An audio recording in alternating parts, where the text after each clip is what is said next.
अभी तक जो हमने पढ़ा है इस वाले चैप्टर में, some basic concept of organic chemistry में जो हमने अभी तक पढ़ा है वो आईयूपीएसी नेमिंग पढ़ा है।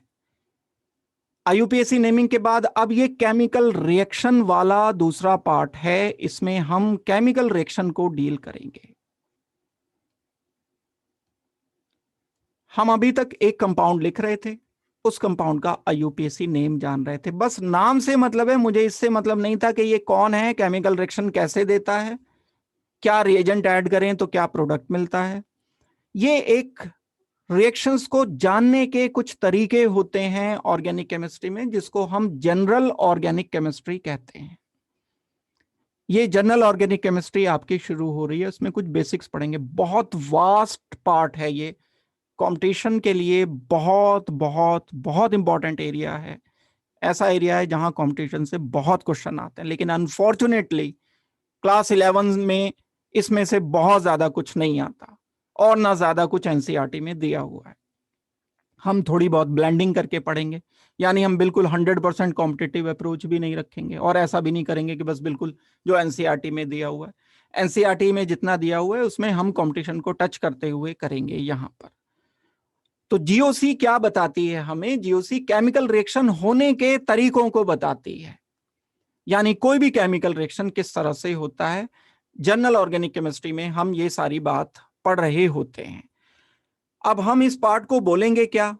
कोई भी ऑर्गेनिक मॉलिक्यूल है, यानी जब हम कोई रिएक्शन कराना चाहते हैं तब हम कोई कंपाउंड लेंगे, और ये कंपाउंड नेसेसरीली, क्योंकि हम ऑर्गेनिक रिएक्शन पढ़ना चाह रहे हैं, तो ये कंपाउंड ऑर्गेनिक कंपाउंड होना चाहिए। ऑर्गेनिक कंपाउंड को हम नाम देते हैं यहां सबस्ट्रेट। जिस पर हम रिएक्शन सोच रहे हैं उसको हम बोलेंगे सबस्ट्रेट। इस सबस्ट्रेट में हम कुछ मिक्स करते हैं बाहर से, उसको हम बोलते हैं रिएजेंट। भाई जब तक कुछ आप ऐड नहीं करोगे, जैसे आपने मिथाइल क्लोराइड लिया, उसमें कोई रिएजेंट ऐड करोगे, रिएजेंट NaOH होगा। रिएजेंट ऐड करने के बाद फाइनली यहां प्रोडक्ट मिल जाएगा। यह है एक प्रोडक्ट। जब हमने ऑर्गेनिक कोई कंपाउंड लिया, रिएजेंट ये जो लिया है ये ऑर्गेनिक भी हो सकता है, इनऑर्गेनिक भी हो सकता है। इनऑर्गेनिक का मतलब ये NaOH भी हो सकता है। बहुत लंबी लिस्ट है, कोई एक दो थोड़े होंगे, सैकड़ों हजारों रिएजेंट हो सकते हैं। ये एसिड भी हो सकता है HCl, ये HBr भी हो सकता है, ये H2SO4 हो सकता है, ये रिड्यूसिंग एजेंट हो सकता है, ये ऑक्सीडाइजिंग एजेंट हो सकता है, ये इनऑर्गेनिक हो सकता है, ये ऑर्गेनिक हो सकता है कंपाउंड। रिएजेंट बोलेंगे हम जिस किसी कंपाउंड पर हम रिएक्शन कराना चाह रहे हैं, उसको तो बोलेंगे हम सबस्ट्रेट। अभी मैं कॉमन से सबस्ट्रेट, शुरू में हमें बहुत सिंपल करके चीजों को पढ़ना होगा। अभी मैं बड़े कॉमन जो सबस्ट्रेट होते हैं उनके नाम लिख करके बता दूंगा बस आपको। आपके लिए 11th क्लास में एंड कॉम्पिटिशन में बस वही सबस्ट्रेट काफी हैं, उसके अलावा सोचने की जरूरत नहीं। जहां पर भी वो देखो उसे टैग कर दो कि ये सबस्ट्रेट है। उसके अलावा जो भी कुछ गिवन होगा वो अटैकिंग रिएजेंट होगा। और जब ये दोनों आपस में रिएक्शन कर लेंगे, रिएक्शन करने के बाद बनाएंगे ये प्रोडक्ट। ये है केमिकल रिएक्शन। इस केमिकल रिएक्शन का मैं एक सिंपल एग्जांपल कोई भी लिख सकता हूं। एक कोई एग्जांपल मैं लिख करके आपको बता रहा हूं। जैसे हम अगर लेते हैं CH3Cl और इसको रिएक्शन करते हैं हम NaOH के साथ, तब क्या प्रोडक्ट मिलेगा? CH3Cl ऑर्गेनिक कंपाउंड है। क्या है? क्लोरोमीथेन है। ये क्लोरोमीथेन NaOH के साथ रिएक्शन कर रहा है। NaOH रिएजेंट है, इनऑर्गेनिक है। सबस्ट्रेट मैंने इसको नाम दे दिया, इसको नाम दे दिया रिएजेंट का, या इसे दूसरा नाम अटैकिंग रिएजेंट भी हम बोल देते हैं। तो जो कंपाउंड हमें मिलेगा प्रोडक्ट की तरह से, वो मिल जाएगा मुझे एक CH3OH हट जाएगा, ये सब्स्टिट्यूट हो जाएगा, यानी OH आ गया Cl की जगह, Cl हो गया इससे अलग, ये वाला Cl यहां पर से अलग हो गया है। और इस Cl को किसके साथ मुझे कनेक्ट कर देना है? इस Cl को मुझे कनेक्ट कर देना है सोडियम के साथ, Na के साथ, Na एंड Cl। अब ये है प्रोडक्ट CH3OH, इतना है ये प्रोडक्ट। ये क्या चीज है? ये भी प्रोडक्ट है, लेकिन इसे बोलूंगा मैं बाय प्रोडक्ट, जो साथ में प्रोडक्ट के साथ में बन जाता है, इसको मैं नाम दूंगा कि ये बाय प्रोडक्ट है। ये केमिकल रिएक्शन का एक एग्जाम्पल है, आप तो सैकड़ों हजारों एग्जाम्पल जानते हो, पहले भी पढ़े होंगे आपने। और अब इससे आगे जो ऑर्गेनिक केमिस्ट्री है वो इन्हीं केमिकल रिएक्शन वाली है। हाइड्रोकार्बन पढ़ेंगे हम, उसमें केमिकल रिएक्शन ही केमिकल रिएक्शन है। फिर उसमें ये जज करना होगा कि what is substrate, attacking reagent क्या है, प्रोडक्ट क्या है। प्रोडक्ट को प्रेडिक्ट करने के लिए हम सारा कुछ पढ़ेंगे, एक दिन में नहीं आ जाएगा, ये टाइम लगेगा इसमें। ये नहीं कि आपने एक क्लास लगाई, 2 क्लास लगाई और आपको पता चल गया। प्रोडक्ट को प्रेडिक्ट करने के लिए हमें पूरी कोशिश करनी पड़ती है, तब जाकर के ये सारा जो चैप्टर में अब हम पढ़ेंगे प्रोडक्ट को प्रेडिक्ट करने के लिए ही पढ़ेंगे। तो ये तो बात हो गई एक सिंपल केमिकल रिएक्शन के एग्जाम्पल की। अब हम इस केमिकल रिएक्शन को इलेबोरेट करते हैं, एक्सपैंड करते हैं, इस पर जूम लगाते हैं, जूम कैमरा लगाएंगे, यानी बारीकी से इसको देखेंगे।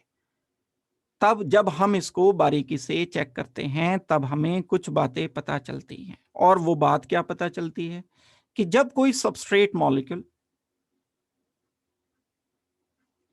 किसी अटैकिंग रिएजेंट के साथ रिएक्शन करता है, AR का मतलब है अटैकिंग रिएजेंट, तब प्रोडक्ट बनने से पहले कुछ बनता है इन बिटवीन, उसको हम कहते हैं reaction intermediate.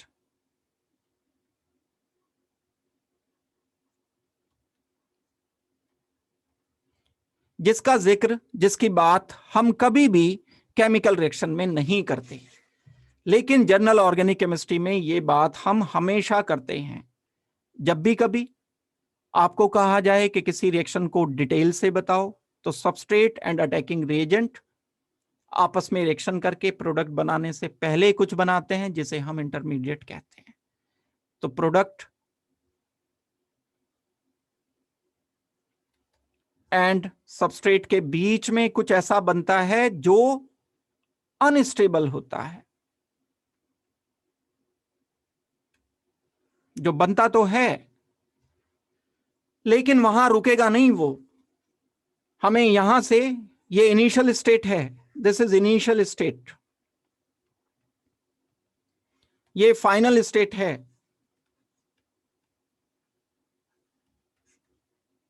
Initial to final, in between कुछ तो आएगा। मुझे यहां से, चंडीगढ़ से दिल्ली जाना है, कहीं और चलते हैं, वैसे दिल्ली में तो गड़बड़ हो रही है आजकल।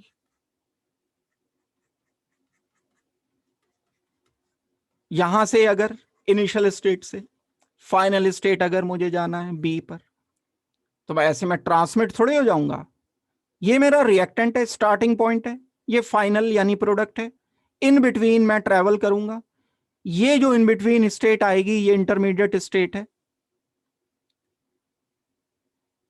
ये स्टेट मेरी अनस्टेबल है, ये मेरा स्टार्टिंग पॉइंट था, ये मेरा फाइनल डेस्टिनेशन है। यहां से मुझे यहां जाकर के रुकना है, यहां मैं रुकूंगा नहीं, रुकूंगा भी तो टेम्परेरीली रुकूंगा, कहीं रुक गया कहीं ढाबे पे चाय पीने के लिए 15 मिनट के लिए, 20 मिनट के लिए, आधे घंटे के लिए। ऐसा नहीं कि मैं वहीं बस रुक गया, बस 15 दिन मैं यहीं रहूंगा बीच में, ऐसा नहीं है। ये तो एक फिजिकल चेंज था, केमिकल चेंज में भी ऐसा ही होता है। जब मिथाइल क्लोराइड से मिथेनॉल बन रहा होगा तब कुछ इंटरमीडिएट बनेंगे, कुछ ऐसे स्ट्रक्चर बीच में बने होंगे जो ना तो मिथाइल क्लोराइड होगा ना मिथेनॉल होगा।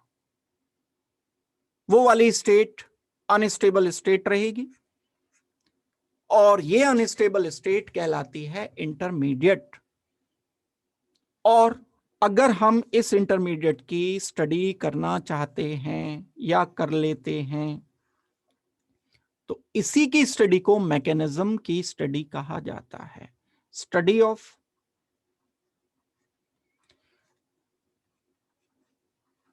रिएक्शन इंटरमीडिएट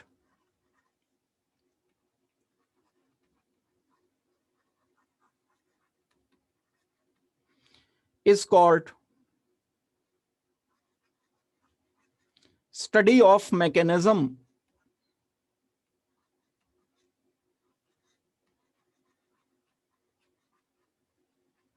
आपने सुना होगा कि किसी केमिकल रिएक्शन का मैकेनिज्म क्या है, यानी वो किस तरह से होता है, उसकी डिटेल क्या है। तो क्या मतलब है मैकेनिज्म का? एक शब्द में अगर बोला जाए तो study of reaction intermediate is called as study of mechanism. अब हमें इसके बारे में बस फोकस करना है, ये जानने की कोशिश करनी है। इस पार्ट में ये जो हम पढ़ने वाले हैं इस इंटरमीडिएट से रिलेटेड ही चीजें होंगी। सबस्ट्रेट मॉलिक्यूल के बारे में जानेंगे, अभी मैं बताऊंगा कि सबस्ट्रेट क्या होते हैं। थोड़ा सा अटैकिंग रिएजेंट के बारे में आइडिया मैं दूंगा। फिर इंटरमीडिएट का हम करेंगे 3-4 टाइप के, मैं इंटरमीडिएट बताऊंगा। 4 टाइप के इंटरमीडिएट होते हैं। फिर वो प्रोडक्ट में कैसे कन्वर्ट होते हैं ये हम डिस्कस करेंगे। तो थोड़ा सा ब्रीफ करते हुए हम इस जनरल ऑर्गेनिक केमिस्ट्री को डिस्कस करेंगे। क्या चीज होती है? सबसे पहले हम डिस्कस करने जा रहे हैं कि सबस्ट्रेट हम किनको बोलते हैं। कोई भी ऑर्गेनिक मॉलिक्यूल भाई, alkane, alkene, alkyne, benzene, alkyl halide, alcohol, aldehyde, ketone, carboxylic acid, ester, amide, anhydride, ये सब सबस्ट्रेट कहला सकते हैं। यही सबस्ट्रेट है। इनको कहीं पर अगर किसी केमिकल रिएक्शन में आप देखो, पहचान तो सकते ही हो। यही पहचानने के लिए हमने नेमिंग एंड इसके फंक्शनल ग्रुप्स वगैरह पढ़े हैं सारे। इनको बोलेंगे हम कि ये सब सबस्ट्रेट हैं। तो मैं जस्ट एक बार आपको लिखा रहा हूं कि सबस्ट्रेट होते कौन कौन से हैं, किन किन को हम सबस्ट्रेट बोलते हैं। That means examples of substrate are, ये 4 सबस्ट्रेट के मैंने नाम आपको बताए, एल्केन, एल्कीन, एल्काइन, बेंजीन। अगर इन चारों को मैं कलेक्टिवली एक साथ बोलता हूं तो हम इनको हाइड्रोकार्बन बोल देते हैं। HC मतलब हाइड्रोकार्बन, क्योंकि इनमें सिर्फ कार्बन एंड हाइड्रोजन है, उसके अलावा कोई एलिमेंट नहीं है। क्लासिफिकेशन में हमने पढ़ा था कि जब एक डिफरेंट एलिमेंट आ जाता है तब हम उसे हेट्रोसाइक्लिक रिंग के अंदर आ जाता है, तो हेट्रोसाइक्लिक मॉलिक्यूल बोलते हैं या फंक्शनल ग्रुप कंपाउंड बोलते हैं। अगर एलिफेटिक में आता है तो अल्कोहल हाइड्रोकार्बन नहीं है क्योंकि उसमें ऑक्सीजन आ गया। एल्केन में तो CnH2n+2 है, CnH2n है, CnH2n-2 है, C6H6 है बेंजीन। ये हाइड्रोकार्बन कहलाते हैं। और यही आपका सारा का सारा +1 का सिलेबस है जो आपको +1 में पढ़ना है। +1 में इस चैप्टर में जो इसके बाद आएगा हाइड्रोकार्बन, हम एल्केन पढ़ेंगे, एल्कीन पढ़ेंगे, एल्काइन पढ़ेंगे, बेंजीन पढ़ेंगे। इनकी प्रिपरेशन, इनकी प्रॉपर्टीज, केमिकल रिएक्शंस, ये सब सबस्ट्रेट मॉलिक्यूल कहला सकते हैं। दूसरे नंबर पर जो इसके अलावा फंक्शनल ग्रुप कंपाउंड्स हैं, जो आपका +2 का सिलेबस है, वो +2 का सिलेबस क्या होगा?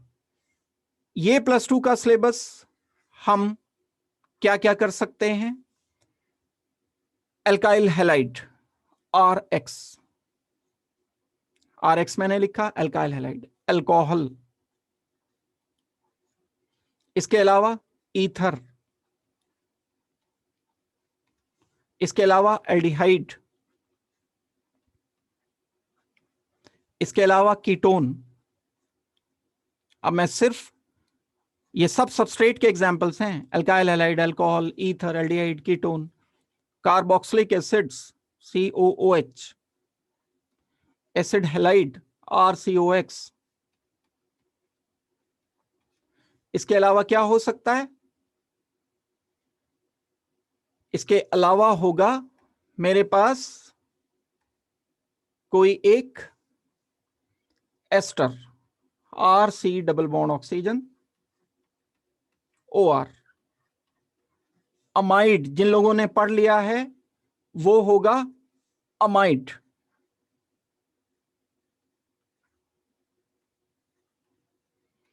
एक होगा anhydride, RC double bond oxygen, OC double bond oxygen R। इसके बाद होगा nitrile, RC triple bond N। ये सब आपका +2 का सिलेबस है और सबस्ट्रेट के एग्जाम्पल्स हैं। ये हमने एग्जाम्पल्स किए सबस्ट्रेट के। बस इस लाइन को नहीं भूलना आपने, substrate plus attacking reagent gives you intermediate and then intermediate will convert into product. ये वाली लाइन नहीं भूलनी है आपको। हमने सबस्ट्रेट के सिर्फ एग्जाम्पल किए। अभी दूसरे नंबर पर मैं बता रहा हूं अटैकिंग रिएजेंट।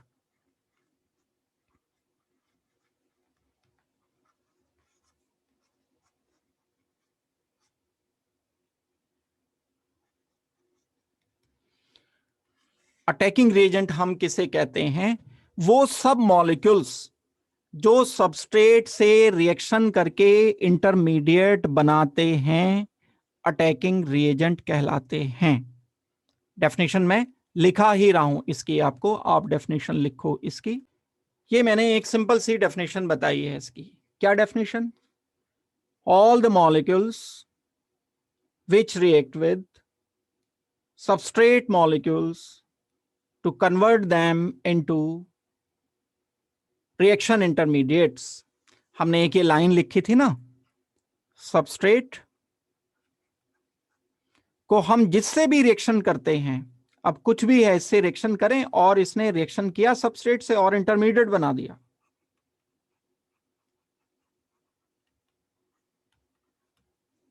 ये इंटरमीडिएट बाद में कन्वर्ट होगा प्रोडक्ट में।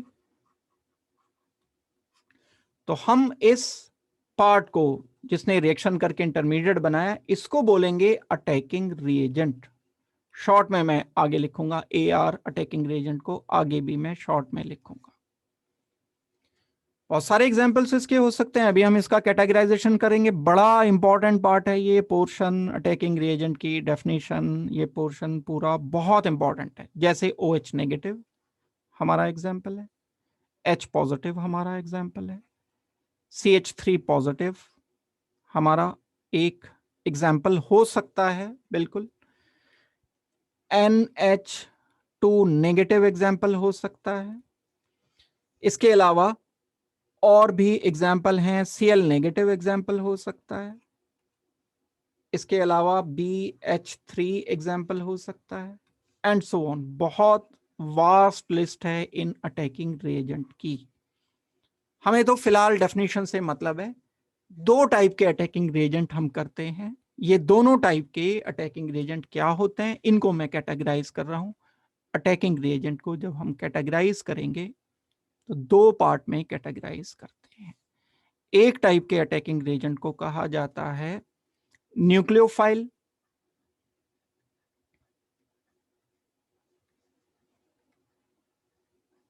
दूसरे टाइप के अटैकिंग रिएजेंट को कहा जाता है इलेक्ट्रोफाइल।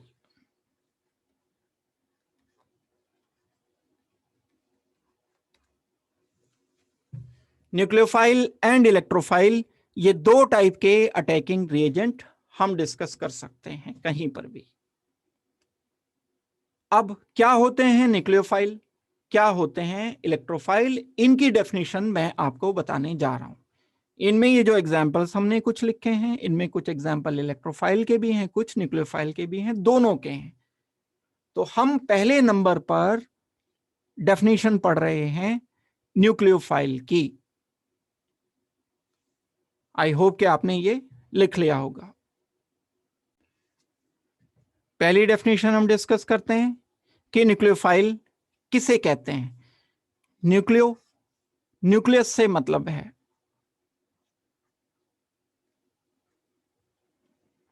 सीकिंग। न्यूक्लियस की तलाश है इसको। अब न्यूक्लियस की तलाश का मतलब क्या है? न्यूक्लियस पर पॉजिटिव चार्ज होता है,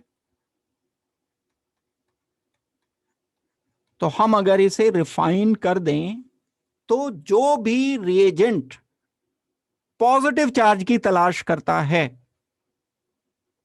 वो न्यूक्लियोफाइल कहलाता है। यहां हमें थोड़ी सी मदद लेनी पड़ेगी। पोलैरिटी की।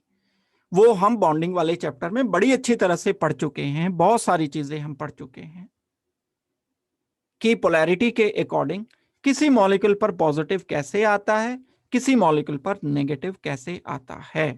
एक मेरे पास ये है CH3 Br। Br is electronegative than carbon. Electronegativity आपने पढ़ी है। इलेक्ट्रोनेगेटिव का मतलब इस शेयर्ड इलेक्ट्रॉन पेयर को ये ब्रोमीन अपनी तरफ खींच लेगा। जब ये ब्रोमीन अपनी तरफ खींचेगा तो इस पर पोलैरिटी अपीयर हो जाएगी। क्या पोलैरिटी होगी? वो इस पर चार्ज आ जाएगा पॉजिटिव, कुछ पार्शल पॉजिटिव चार्ज, और इस ब्रोमीन पर चार्ज आ जाएगा पार्शल नेगेटिव। ये वाला जो बॉन्ड है अब ये कहलाएगा पोलर कोवेलेंट बॉन्ड। पोलैरिटी जान ली हमने। अब पोलैरिटी अगर जान ली तो मुझे चार्ज पता चल गया कार्बन पर।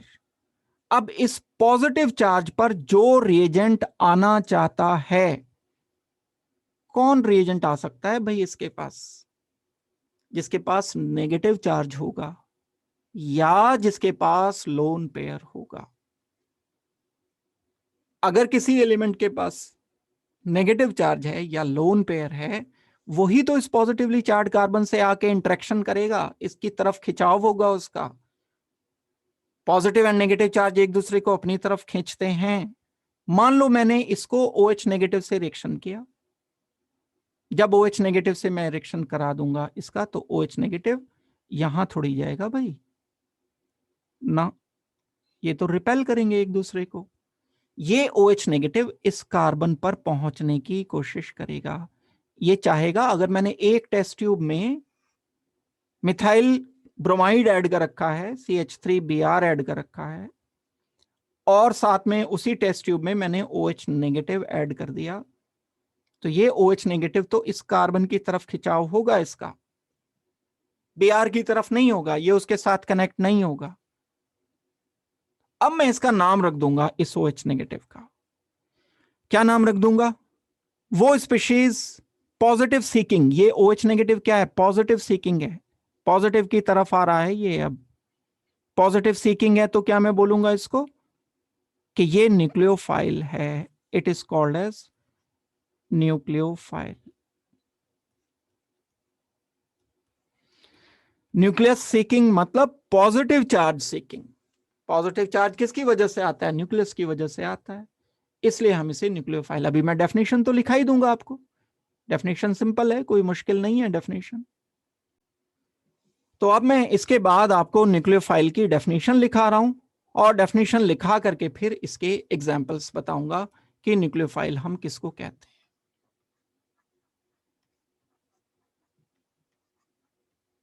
डेफिनेशन नोट करोगे इसकी। क्या डेफिनेशन बताई मैंने? कोई भी एटम है, अकेला सिंगल एटम है, पूरा मॉलिक्यूल है, पूरा ग्रुप है आयन का, या कोई स्पीशीज है, अगर उसके पास कम से कम एक लोन पेयर है, एटलीस्ट एक लोन पेयर होना चाहिए,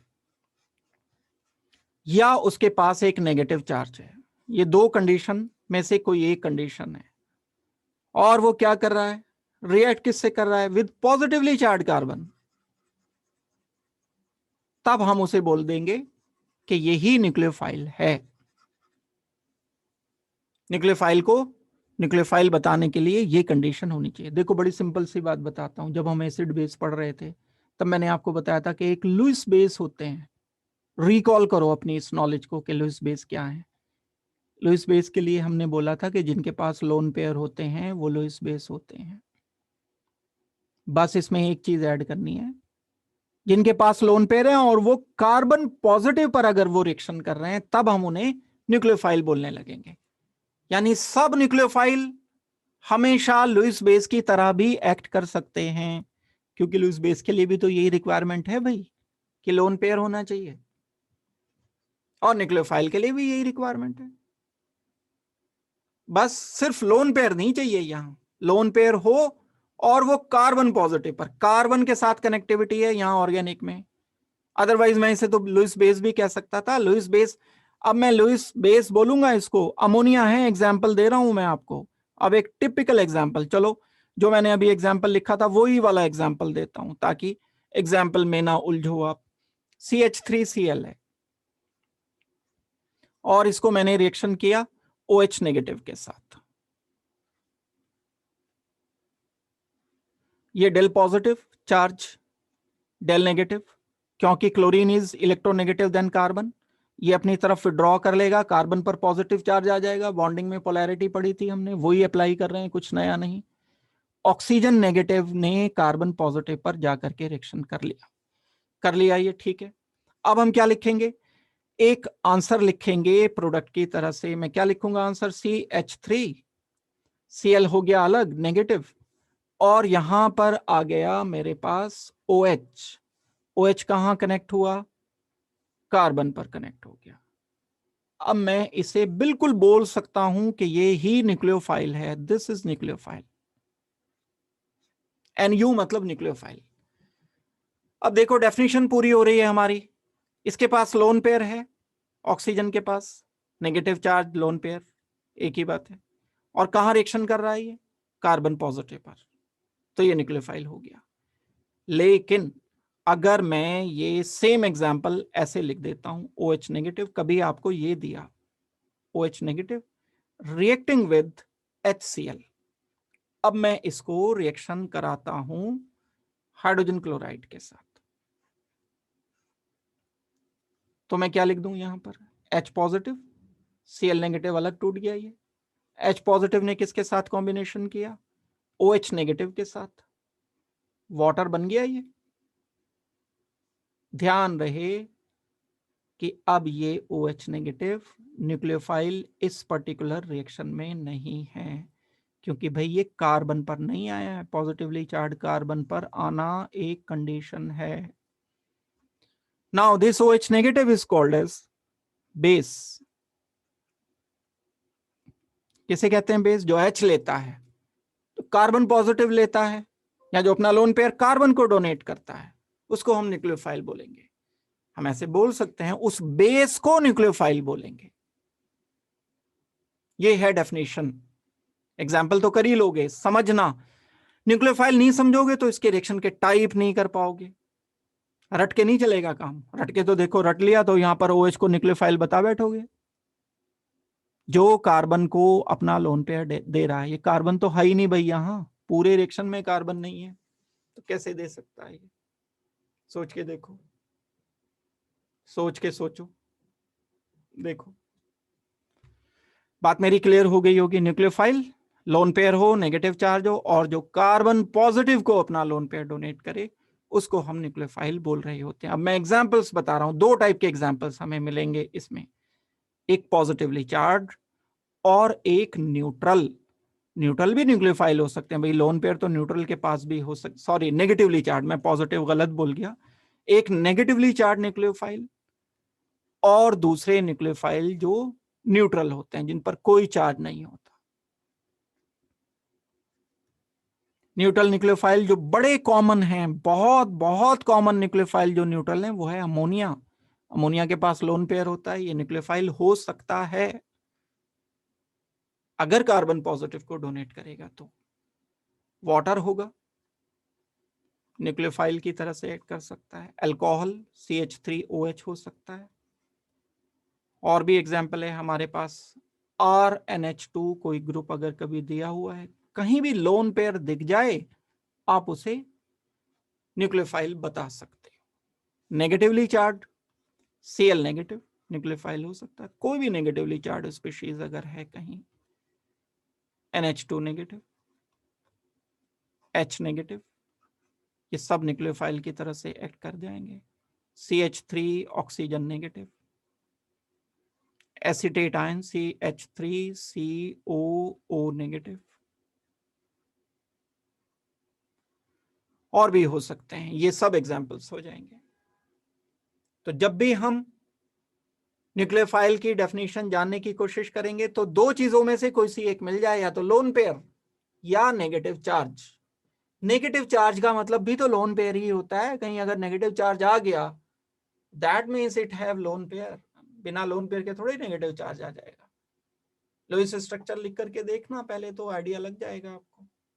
तो ये मैंने आपको न्यूक्लियोफाइल की डेफिनेशन लिखाई, बड़ी इंपॉर्टेंट डेफिनेशन है। क्या बात पढ़ रहे थे हम, वो बात नहीं भूलनी है। हम पढ़ रहे थे कि जब कोई सबस्ट्रेट मॉलिक्यूल पर अटैकिंग रिएजेंट रिएक्शन करता है तो इंटरमीडिएट बनता है, ये इंटरमीडिएट प्रोडक्ट में कन्वर्ट होगा। सबस्ट्रेट कौन से हैं? Alkane, alkene, alkyne, benzene, alcohol, aldehyde, ketone, carboxylic acid, ester, amide, anhydride, सारे ये। और फिर हम उसके बाद क्या करते हैं? अटैकिंग रिएजेंट देखते हैं। अटैकिंग रिएजेंट दो थे हमारे पास, एक न्यूक्लियोफाइल था, nucleus, positive, file, seeking, positive charge की तरफ दौड़ लगाने वाला। कौन सा चार्ज पॉजिटिव? किसका? कार्बन का। बस न्यूक्लियोफाइल का मतलब H पॉजिटिव नहीं चाहिए। H पॉजिटिव अगर हो गया तब ये बेस कहलाएगा, यही न्यूक्लियोफाइल, यही OH नेगेटिव। अगर कार्बन पॉजिटिव की जगह H पॉजिटिव को अपना लोन पेयर देगा तब मैं इसे न्यूक्लियोफाइल नहीं बोलूंगा, तब मैं इसे बेस बोलूंगा। ये कंसेप्चुअल बात बस मैं समझाना चाहता हूं आपको। दूसरी बात, इसके बाद आता है एक इलेक्ट्रोफाइल। नाम से पता चल गया, फाइल का मतलब तो आपको पता चल गया। फाइल वो वाली फाइल नहीं जिसमें पेपर रखते हैं, फाइल मतलब सीकिंग, इलेक्ट्रॉन सीकिंग। इलेक्ट्रॉन पे तो नेगेटिव होता है, तो नेगेटिव चार्ज की तरफ जो दौड़ेंगे, नेगेटिव चार्ज से जो इंटरेक्शन रखेंगे। कार्बन की कंडीशन है यहां भी बच्चों, कार्बन नेगेटिव पर जब कोई स्पीशीज आकर रिएक्शन करती है तब हम उस स्पीशीज को बोलेंगे कि ये इलेक्ट्रोफाइल है। सेम डेफिनेशन यहां पर भी हमें देनी है। तो डेफिनेशन नंबर 2 मैं आपको लिखा रहा हूं, इलेक्ट्रोफाइल।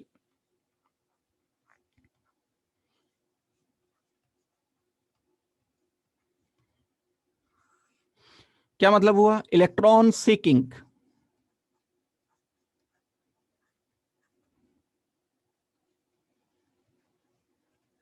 किस चीज की तलाश है?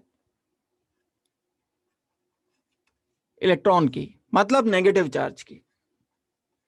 नेगेटिव चार्ज की तरफ जो इंटरेक्ट करते हैं, इनका लगाव नेगेटिव चार्ज से है, पॉजिटिव से नहीं है। अब क्यों लगाव नेगेटिव चार्ज से? खुद के पास कमी होगी ना नेगेटिव चार्ज की, इसलिए नेगेटिव, यानी खुद ये या तो पॉजिटिव होंगे या इलेक्ट्रॉन की कमी होगी। इनके लिए एक रिक्वायरमेंट है, वहां लोन पेयर रिक्वायरमेंट थी, यहां वेकेंट ऑर्बिटल रिक्वायरमेंट है। जिनके पास भी वेकेंट ऑर्बिटल होता है और वो कार्बन पर रिएक्शन कर रहे होते हैं, हम उनको इलेक्ट्रोफाइल बोल रहे होते हैं।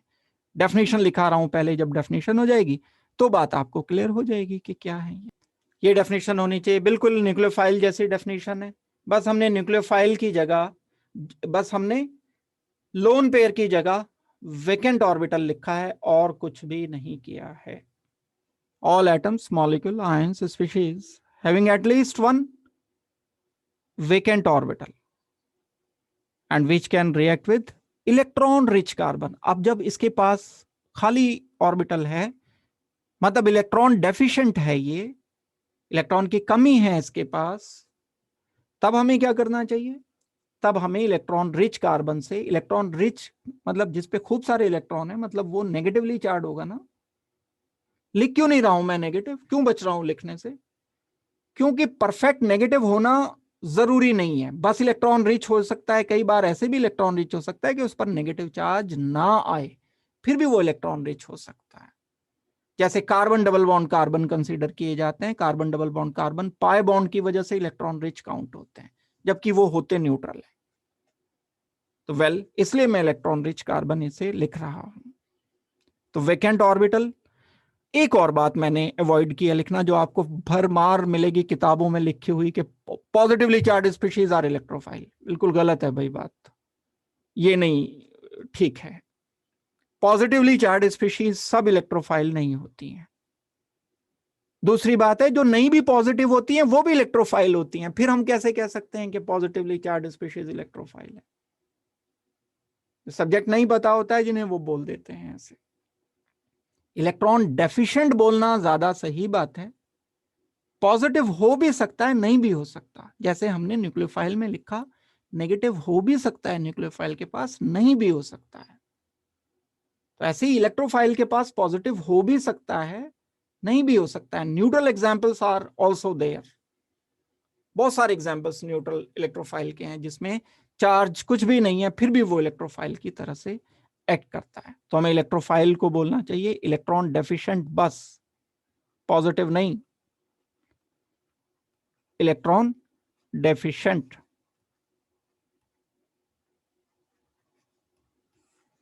इलेक्ट्रोफाइल का मतलब। अब मैं आ रहा हूं इसके एग्जाम्पल्स पर। दो टाइप के एग्जाम्पल्स यहां पर हम इनके लिख पाएंगे। एक एग्जाम्पल्स वो जो पॉजिटिवली चार्ज हैं, एक एग्जाम्पल वो जो पॉजिटिवली चार्ज नहीं है, दैट मीन्स वो न्यूट्रल है। Examples,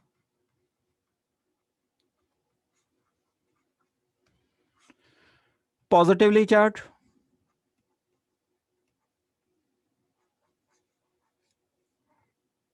and neutral.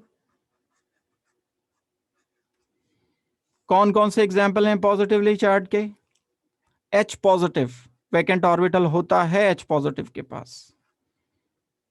NO2 positive, बड़ा कॉमन, बड़ा इंपॉर्टेंट इलेक्ट्रोफाइल है।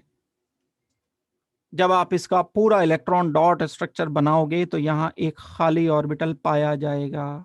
बना करके देख लेना, फुर्सत का काम है वैसे तो, फुर्सत लेकिन आजकल किसी के पास है नहीं है। इलेक्ट्रॉन डॉट स्ट्रक्चर बनाना, लुईस स्ट्रक्चर की बात कर रहा हूं मैं, जो आपने बॉन्डिंग में पढ़े थे, वो सब बॉन्डिंग ही है ये, देखा जाए तो उससे ज्यादा कुछ भी नहीं है। NO2 पॉजिटिव में एक वैकेंट ऑर्बिटल है, Br पॉजिटिव में एक वैकेंट ऑर्बिटल है, एक नहीं कई सारे वैकेंट ऑर्बिटल हैं, D ऑर्बिटल भी खाली होते हैं। इसके अलावा CH3, CO पॉजिटिव, बड़े इंपॉर्टेंट रिएक्शन आगे चल करके पढ़ोगे, ये काम आने वाले हैं सब। कार्बन पॉजिटिव, CH3 पॉजिटिव पर भी एक वैकेंट ऑर्बिटल होता है, ये खुद एक इलेक्ट्रोफाइल की तरह से एक्ट करता है। SO3H पॉजिटिव जब मैं बनाऊंगा तब इस पर एक खाली ऑर्बिटल आएगा। ये इलेक्ट्रोफाइल के पॉजिटिव के एग्जाम्पल मैंने लिखे हैं। इनमें जो सबसे ज्यादा यूज होने वाले हैं वो ये शुरू वाले तीन हैं। एक ये पॉजिटिव मैंने दोबारा से लिख दिया था, वैकेंट ऑर्बिटल लिखना चाह रहा था मैं यहाँ। ये एक एक Br, ये बड़े कॉमनली यूज होते हैं। तो इनकी डेफिनेशन याद रखना, क्योंकि जब हम बेंजीन पढ़ेंगे तब ये दोबारा से आपको काम आने वाले हैं। उसके बाद आते हैं हम न्यूट्रल इलेक्ट्रोफाइल के एग्जाम्पल्स पर, जिन पर कोई चार्ज नहीं है लेकिन फिर भी वैकेंट ऑर्बिटल है। बड़े एग्जाम्पल्स आप जानते भी हो, पढ़े भी हैं आपने, बोरोन के हाइड्राइड पढ़े हैं BH3, इस पर कोई चार्ज नहीं है। भाई चार्ज होना ना होना तो इलेक्ट्रॉन प्रोटॉन पे डिपेंड करता है, कितने प्रोटॉन है कितने इलेक्ट्रॉन है, दोनों बराबर हैं तो कोई चार्ज नहीं आएगा, फिर भी वैकेंट ऑर्बिटल होता है एक। तो ये रिएक्शन कर सकता है किसी कार्बन नेगेटिव से, इसको बोलेंगे हम न्यूट्रल इलेक्ट्रोफाइल है। दूसरा एग्जाम्पल BeCl2, ये एग्जाम्पल है। PCl3, बोरोन ट्राइफ्लोराइड, बेरिलियम या बोरोन के ही कंपाउंड निकलते हैं ज्यादातर। एल्यूमिनियम का भी AlCl3, P ब्लॉक में पढ़ रखा है, आप जा करके देखोगे अगर उस चैप्टर को तो इसका स्ट्रक्चर भी कराया आपको, Al2Cl6 का भी कराया, AlCl3 का भी कराया। लुईस एसिड जितने भी हैं सब इलेक्ट्रोफाइल होंगे अगर वो कार्बन नेगेटिव से रिएक्शन कर रहे हैं। तो लुईस एसिड का नाम सुना होगा जरूर, रिकॉल करो, कहीं जाके ढूंढना, बॉन्डिंग वाले चैप्टर में लुईस एसिड आपको मिलेगा। लुईस एसिड कौन होते हैं? जिनके पास वैकेंट ऑर्बिटल होते हैं। अगर वो वैकेंट ऑर्बिटल कार्बन नेगेटिव से इंटरेक्शन कर रहा है तब वो इलेक्ट्रोफाइल कहलाने लगेगा। बस 100% लुईस एसिड हैं ये, सारे लुईस एसिड इलेक्ट्रोफाइल हो सकते हैं। हाँ, अगर वो कार्बन से रिएक्शन नहीं करेगा तब वो इलेक्ट्रोफाइल नहीं बोला जाएगा, तब वो लुईस एसिड बोला जाएगा। उसी का फॉर्मेट है, वही अपना काम चेंज कर देता है तो उसका नाम बदल जाता है। जब टीचर पढ़ा रहा होता है तब टीचर कहलाता है, जब गाड़ी में स्टीयरिंग के सामने बैठ जाता है तब उसे ड्राइवर बोल दो, अब क्या दिक्कत है। जब वो दौड़ लगा रहा है तब आप उसे रनर बोल दो, जब खेल रहा है तो आप उसे प्लेयर बोल दो, है तो एक ही चीज ना, है BH3 ही। लुईस एसिड कब है? जब कार्बन के अलावा किसी और से इंटरेक्शन कर रहा है तब लुईस एसिड है। जब कार्बन नेगेटिव से इंटरेक्शन कर रहा है तब ये इलेक्ट्रोफाइल है। H पॉजिटिव जब OH नेगेटिव से इंटरेक्शन कर रहा है तब लुईस एसिड है या एसिड है। जब H पॉजिटिव कार्बन नेगेटिव से इंटरेक्शन कर रहा है, डेफिनेशन पढ़ो, तब ये इलेक्ट्रोफाइल है। है तो H पॉजिटिव ही है, तो वही सेम कंडीशनल बात है। तो हम एग्जाम्पल्स पर थोड़ा केयरफुली अगर ध्यान देते हैं तो बड़ी जो आगे चलकर आगे फ्यूचर में चीजें पढ़नी है आपको, +2 में बहुत काम की चीजें हैं, ये सारे मैकेनिज्म इन्हीं पर डिपेंड करते हैं। बच्चों को यही पता नहीं लगता है कि इलेक्ट्रोफाइल क्या है, न्यूक्लियोफाइल क्या है।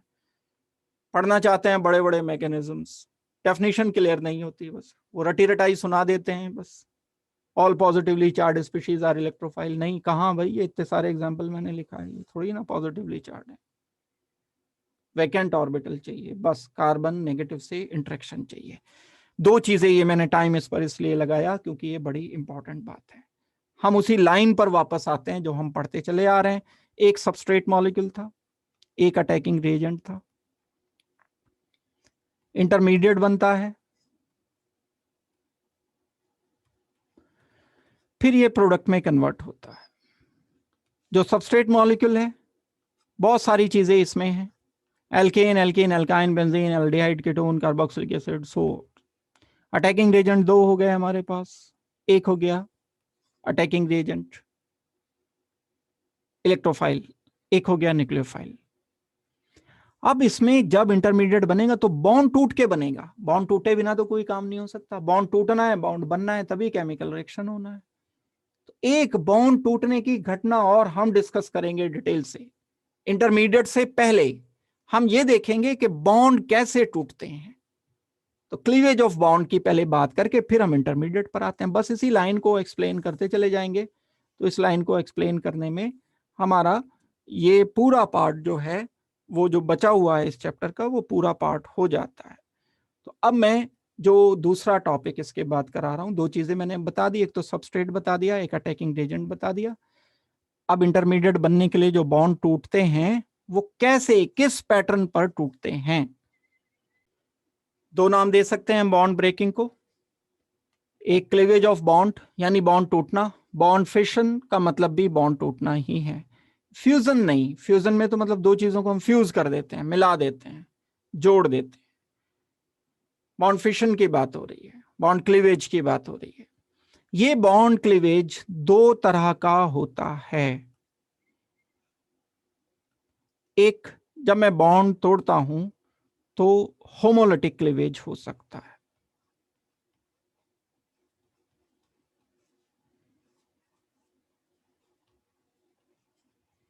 दूसरा, जब बॉन्ड टूटता है तो हेट्रोलिटिक क्लीवेज हो सकता है।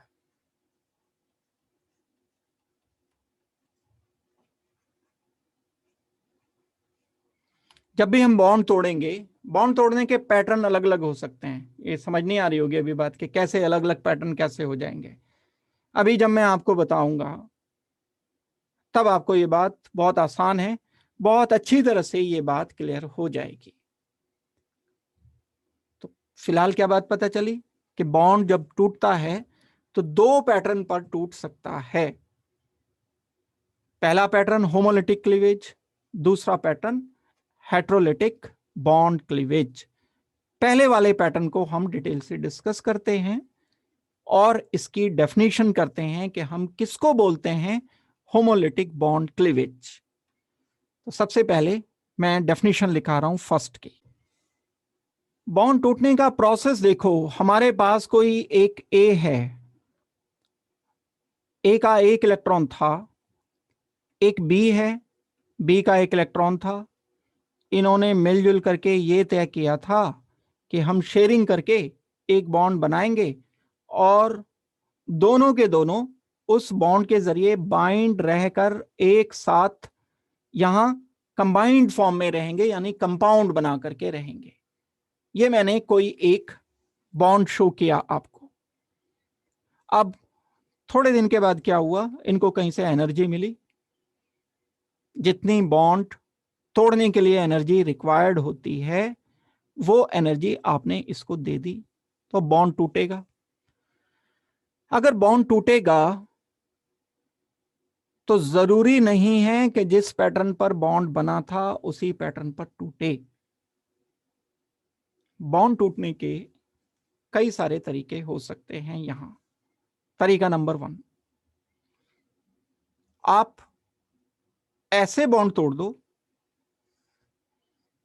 कि दोनों इलेक्ट्रॉन बी का भी, ए का तो अपना है ही, एंड बी का भी इलेक्ट्रॉन ए लेकर के चला जाए।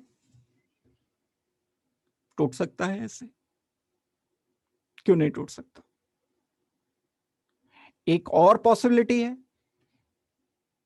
अगर मान लो ये बी ज्यादा गुस्से वाला है, ये अपना तो इलेक्ट्रॉन रखता ही है, साथ के साथ ए का भी छीन लेता है, नाइंसाफी।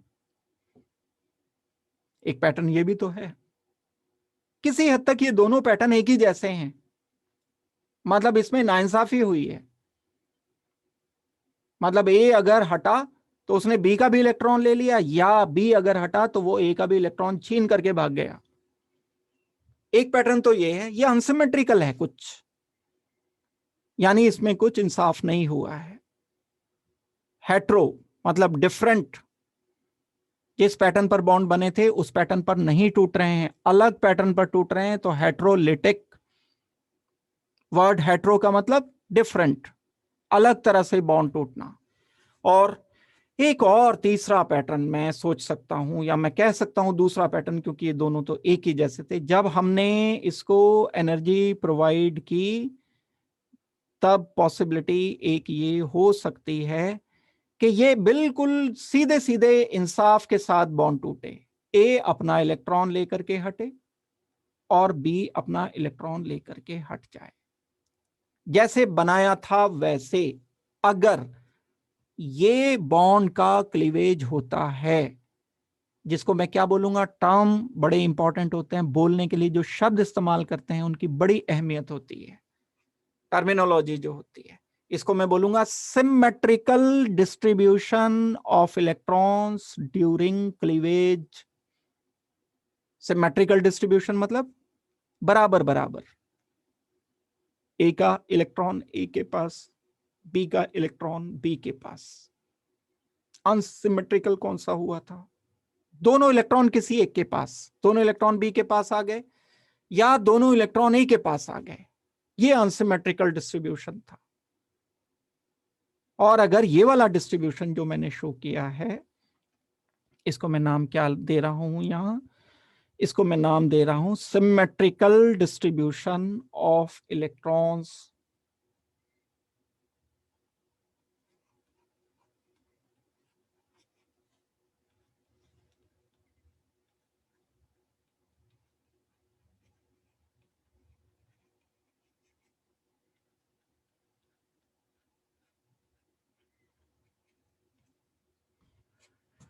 क्या बनेगा भाई?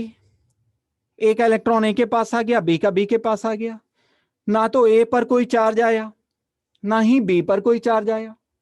ए अपना एक इलेक्ट्रॉन अब लेकर के, एक तो बाकी तो होंगे इसके और जो होंगे वो शो नहीं किए हमने, लेकिन 8 पूरे हो रहे थे, इसको मिला के पूरे हो रहे थे ना 8, लेकिन अगर ये रह गया तो अब 7 रह गए इसमें इलेक्ट्रॉन्स। इलेक्ट्रॉन की कमी हो गई, कुछ तो नुकसान होगा अलग होकर के, लेकिन एनर्जी मिल रही थी।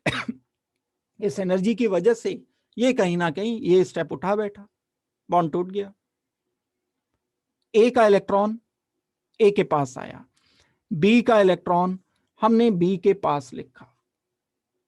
इसके आउटर शेल में भी चांस ये है कि 7 इलेक्ट्रॉन रहे, अगर छोटा एलिमेंट नहीं है, हाइड्रोजन वगैरह अगर है तब तो नहीं होंगे 7, लेकिन अगर कार्बन है, नाइट्रोजन है, ऑक्सीजन है, क्लोरीन, फ्लोरीन, फिर तो 7 इलेक्ट्रॉन ही होंगे इनके आउटर शेल में, और इस पर कोई चार्ज क्रिएट नहीं होगा।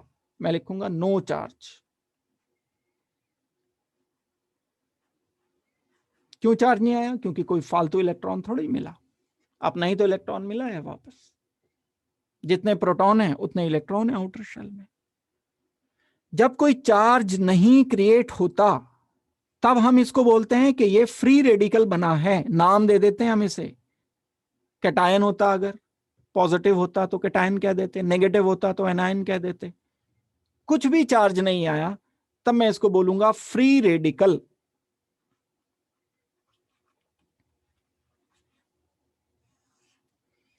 ये जो फ्री रेडिकल बना है ये किस पैटर्न के बॉन्ड क्लीवेज से बना है? सिमेट्रिकल डिस्ट्रीब्यूशन ऑफ इलेक्ट्रॉन के क्लीवेज से। और इस सिमेट्रिकल डिस्ट्रीब्यूशन ऑफ क्लीवेज को ही हम होमोलिटिक बॉन्ड क्लीवेज बोल रहे होते हैं। क्या लिखोगे डेफिनेशन में? क्लीवेज ऑफ बॉन्ड और bond breaking with symmetrical distribution of electron to give neutral free radicals is known as homolytic bond cleavage। ये आपको डेफिनेशन इसकी लिख,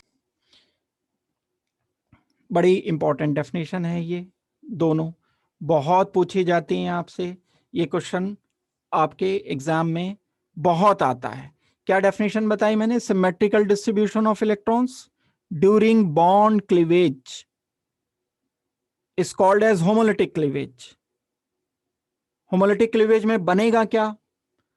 फ्री रेडिकल बनेंगे। किसे कहते हैं फ्री रेडिकल? फ्री रेडिकल उनको कहते हैं जिन पर कोई चार्ज नहीं होता है।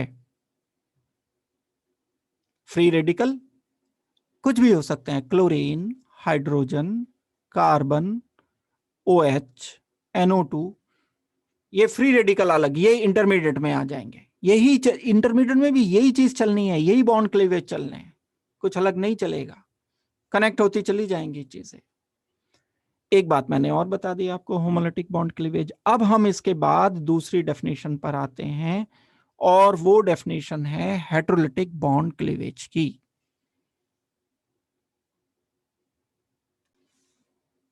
सेकंड डेफिनेशन है हेटेरोलिटिक बॉन्ड क्लीवेज।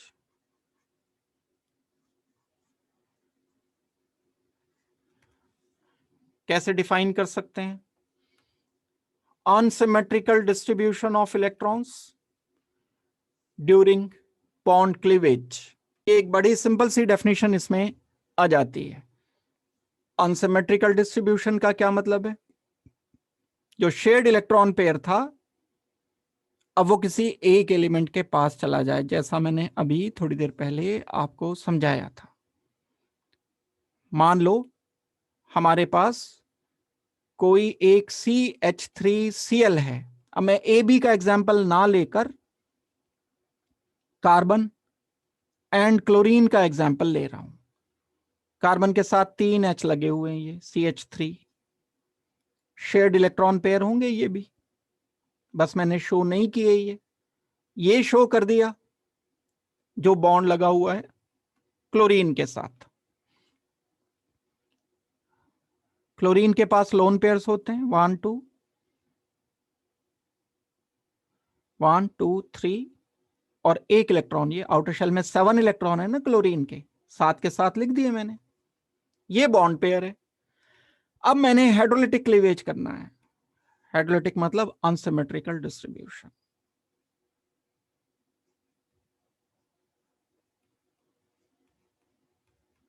इसका क्या मतलब है?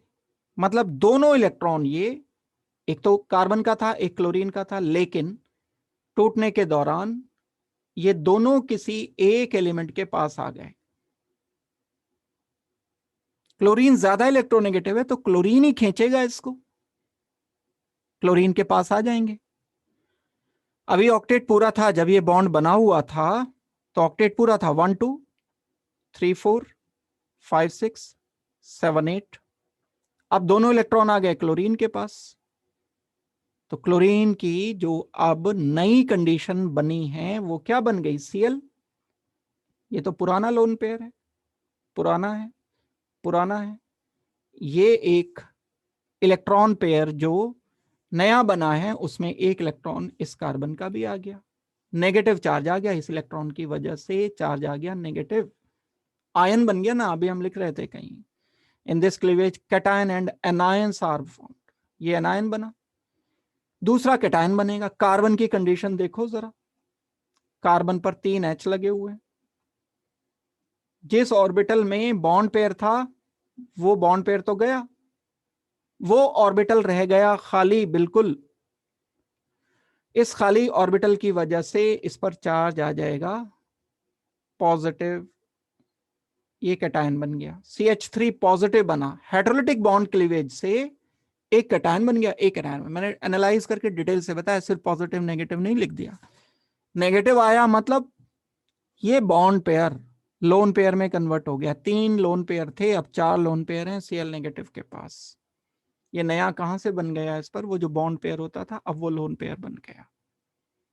इसके पास एक बॉन्ड की कमी हो गई तो खाली ऑर्बिटल है। अब कुछ भी बोलो, आपके ये न्यूक्लियोफाइल बन गया, ये इलेक्ट्रोफाइल बन गया, ठीक है, वो बात एक अलग है। हम तो क्लीवेज की बात कर रहे हैं, लेकिन अभी बॉन्ड टूटने का प्रोसेस देख रहे हैं अभी हम। ये बॉन्ड टूटने का प्रोसेस हेटेरोलिटिक बॉन्ड क्लीवेज बोला जाएगा। हेटेरोलिटिक बॉन्ड क्लीवेज हमने किया। और भी डिफरेंट कर सकते हैं। यहां कार्बन पर चार्ज आया पॉजिटिव, किसी और केस में कार्बन पर नेगेटिव भी आ सकता था। अगर कार्बन से कम इलेक्ट्रोनेगेटिव लगा होता तो कार्बन पर नेगेटिव भी आ सकता था। बस हमें तो इस बात पे ध्यान देना है कि अनसिमेट्रिकल डिस्ट्रीब्यूशन ऑफ इलेक्ट्रॉन्स, ये बॉन्ड टूटना बोला जाता है कि ये हेटेरोलिटिक क्लीवेज। रिप्रेजेंट हम कैसे करेंगे, ये तो बात रही समझने की। अब एक अलग से बात होती है कि हम अपनी बात को एक्सप्रेस कैसे करेंगे। कुछ तरीके होते हैं ना, जैसे मैंने ये एरो लिख दिया, एक मैंने एक्सप्रेस किया अपने आप को कि ये बॉन्ड पेयर इधर आ गया। लिखने का तरीका है, जो टेक्निकल तरीका यूज किया जाता है homolytic cleavage and heterolytic cleavage के लिए, वो क्या है वो मैं बता रहा हूं, रिप्रेजेंटेशन बता रहा हूं अभी आपको।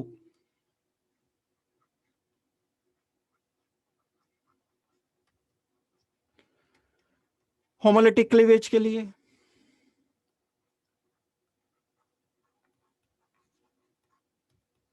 हेटेरोलिटिक के लिए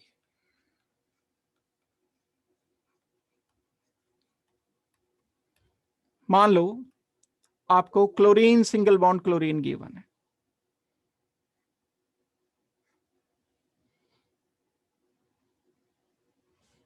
आपको करना है होमोलिटिक बॉन्ड क्लीवेज।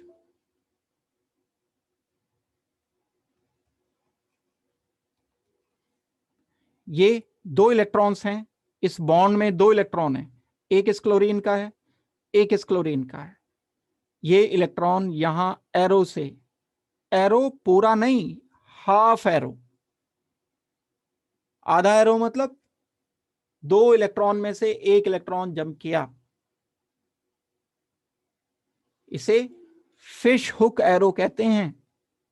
बिल्कुल ऐसा ही होता है, ऐसा एक हुक जैसा एक एरो, हाफ हेडेड एरो कह दो अपनी कॉमन लैंग्वेज में। और ये ऐसे हाफ हेडेड एरो, पूरा नहीं बनाना, ऐसे नहीं बनाना, देखो ऐसे बना दिया तो गलत है, ये रिप्रेजेंटेशन है। ऐसा हम बनाएंगे जब हेटेरोलिटिक क्लीवेज करेंगे, यानी दोनों इलेक्ट्रॉन आ गए तो एक क्लोरीन एक क्लोरीन। क्या लिखूंगा मैं इधर, Cl ऑड इलेक्ट्रॉन, एक दोनों में से एक आ गया इलेक्ट्रॉन इधर ऑड, फ्री रेडिकल बना, एंड Cl फ्री रेडिकल बन गया। प्लस साथ में हेटेरोलिटिक बॉन्ड क्लीवेज की बात की जाए, अगर जब हेटेरोलिटिक बॉन्ड क्लीवेज किया जाएगा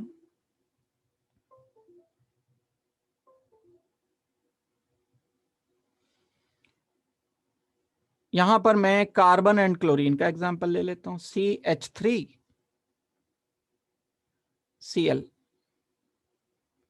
मैंने तो डिटेल से समझाया अभी आपको इससे पहले, सेम एग्जांपल।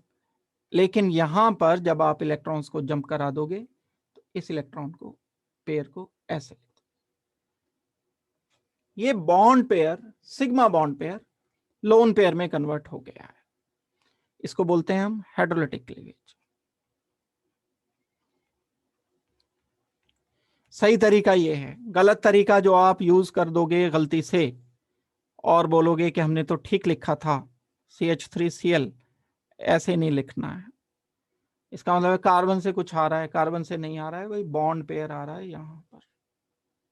ये रॉन्ग वे है बिल्कुल। सही तरीका ये है। क्या लिख दूंगा मैं इधर, CH3 पॉजिटिव कैटायन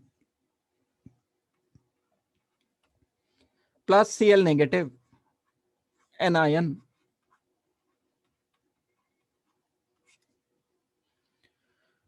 ये रिजल्ट आएगा और इसमें जो बन रहे हैं वही इंटरमीडिएट्स हैं, बस कुछ नया कुछ और इसमें नहीं है। तो ये हमने डिस्कस किया एक part, homolytic bond cleavage and heterolytic bond cleavage.